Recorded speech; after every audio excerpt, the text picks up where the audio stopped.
Okay, guys, we are back, and I am going to be showing you guys how I prepare my beans. These are pinto beans that I'm getting ready to can, Cajun style. So these are going to be Cajun seasoned pinto beans. The first thing I want to do to my jars are all hot. I want to add a half a teaspoon of salt to the bottom of each one. A little more, a little less, heaping if you want.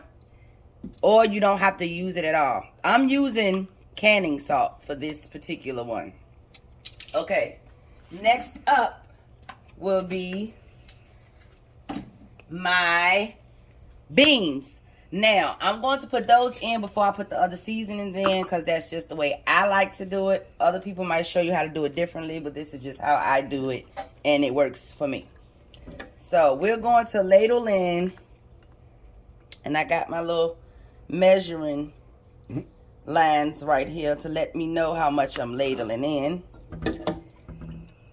I'm going to take a wild guess and say this is going to be 2.5, possibly 3 cups of beans. I make my beans for all different things. So, some I use more, some I use less. Depending on if I'm using it for soups or stews or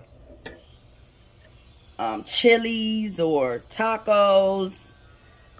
I may use more, I may use less. Okay, so I'm just going to ladle in with a slotted spoon, because you really don't want too much of that bean liquid. So use a slotted spoon, guys, when you're doing this. And we're going to add fresh, nice, hot, piping hot water to this after done putting these beans together. Now, I might have only made it to three jars today. I don't think I have enough for a 4th jar. I've been canning beans for the last 3 days. And this is my last little set that I had to can. So we are going to just evenly distribute the rest of these, because I'm not wasting them. Oh, absolutely not. Yeah. So they just go make for 3. All right. And we got us 3 jars. So let's just get these in here.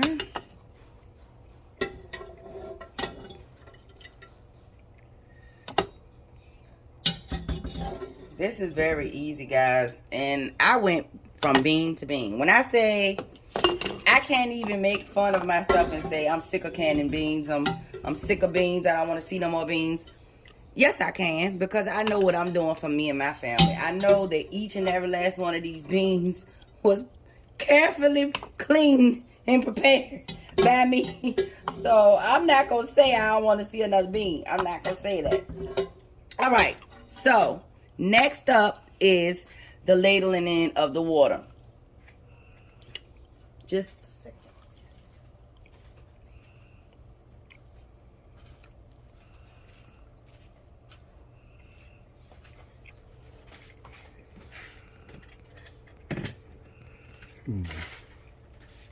This is a ladle, and all you're going to do is you're going to come right on in there, and you're going to fill it up until you get to 1 inch of head space, guys. 1 inch of head space is like, you can use this last line on the bottom, and that can be your guide for your 1 inch of head space. Ooh, excuse me, and we're gonna just keep on ladling in. That was boiled spring water. Boiled spring water. I should have put my seasoning in here first. Yes, this is boiled spring water. So I'm going to stop with this because I like to add my seasonings, then add my water, because I feel like it helps to mix the seasonings up in the jar. So let me get my seasonings. First up, I'm going to be using Cajun seasoning because, like I said, these are Cajun pinto beans. So I'm going to use a half a teaspoon of Cajun seasoning to these jars. You can use a heaping half a teaspoon if you want. You can use a whole teaspoon if you want.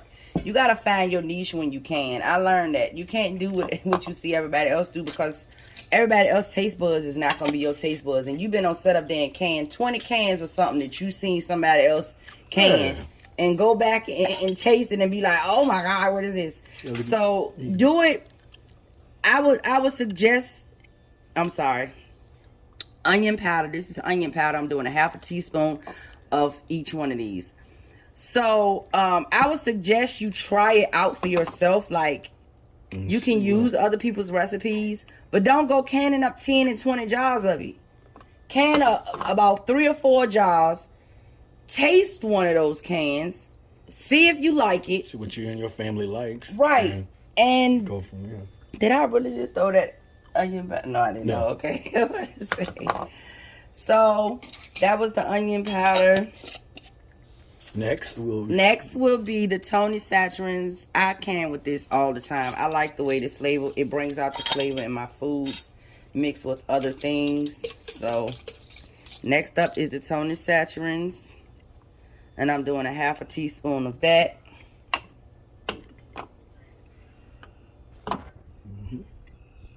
Oh, Tony, I always get up my nose too, y'all. Hold on a second. Whoo. Thought I was gonna have to see. Catching them sneezes. Tony got the spices. Yes. Okay, so next up is my fancy dancy Hungarian paprika. I live by, swear by this paprika. Find you some Hungarian paprika at your local farmer's market. They should have it. If not, order it. Order some. Hungarian paprika is really good. It's a really good spice. Do it have a little bit more kick than the regular paprika? It does. It does. I'm not going to say it's intense. It's more like on the tangier side. Like a tangy type of paprika. To me. Don't know. All right. So next up, you know you can't have onion powder in something without garlic powder. Yay. The Holy Trinity, they call it. Garlic. All right, so I'm going to put in a half a teaspoon. Garlic is good for you. It is. Of garlic powder.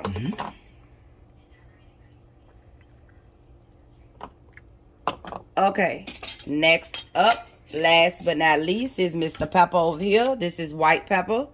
I use white pepper, black pepper. You can use whatever kind of pepper you want to use, or you don't have to use pepper at all. I'm using a half a teaspoon of this as well. And you're probably not gonna make that heap, and you're gonna make it regular. I'm gonna make it. As a matter of fact, I'm gonna use a half of, because it's a little strong. Yeah, it's kind of strong. So we're gonna use a half. So use a fourth, and I have a fourth measuring spoon, but I don't have to dig it out because I'm just gonna eyeball this. But just use a fourth of white pepper. She's trying to say that she's so good at what she do, she don't need to go get the fourth. She can eyeball it. Yeah, I can eyeball it. So yeah. All right.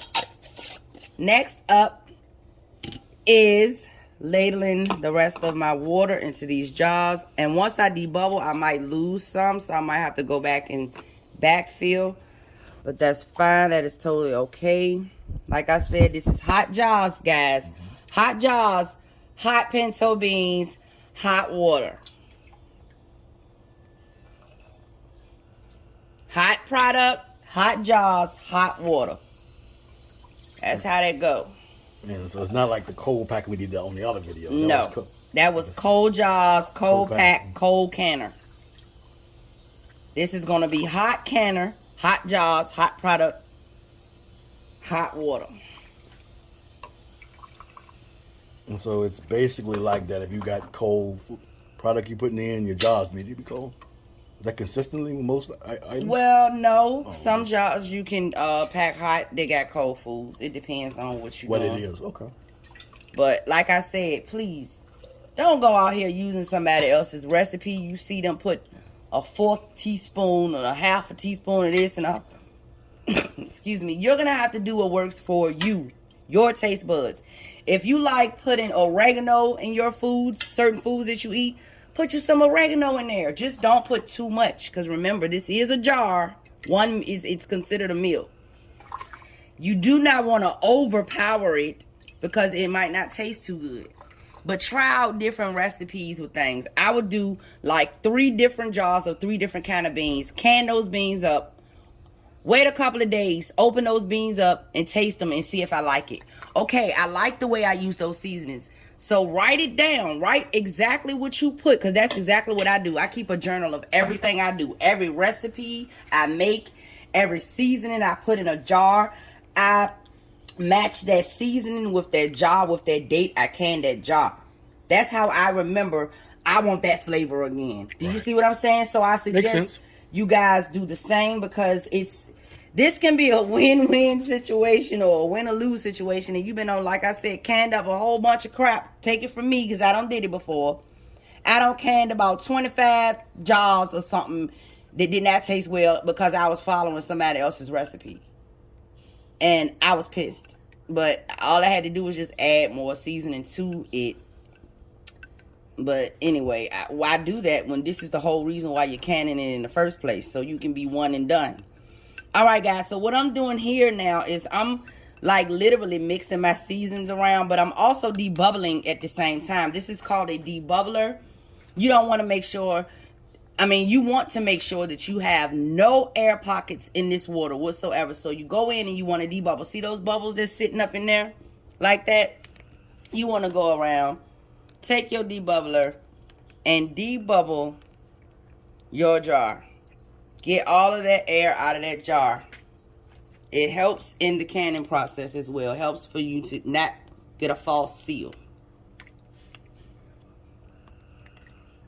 All right, so now I'm looking at my water levels, and these two could use just a tad bit more, because I want it to be right at that 1-inch head space. So I'm going to put just a tad in those.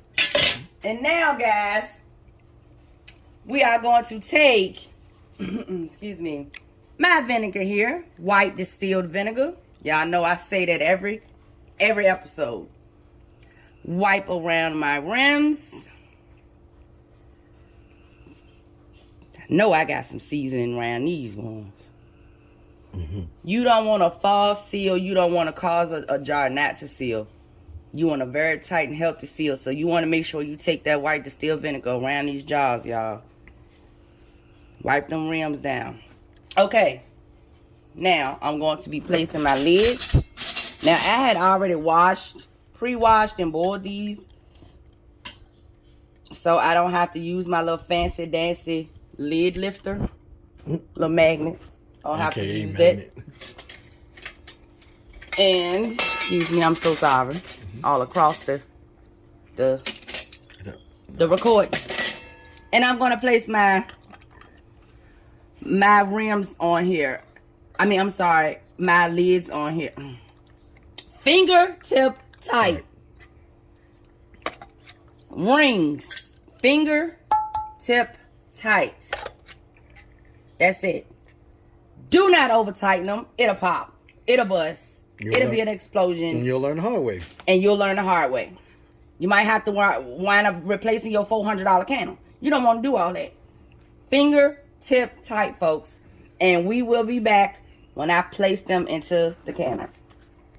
All right, guys. So out of those little beans that I had left over, it gave me 3 jars of 3 quart-size jars. These are quart-size jars, guys, of pinto beans.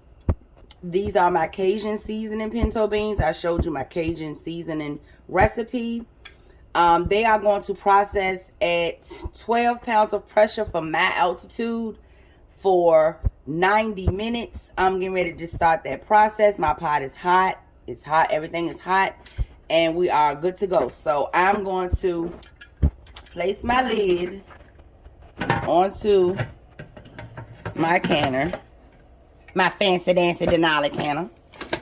And I'm going to let this bad boy come up to pressure, which it is a steady flow of stream. Once that steady flow of stream comes, I'm going to throw on that weighted gauge, and It's going to slowly build up to 12 pounds of pressure. Once I hit my 12 pounds of pressure, I'm going to start knocking my fire down, because we're going to want to hold that 12 pounds of pressure for 90 whole minutes. So stay tuned for the final results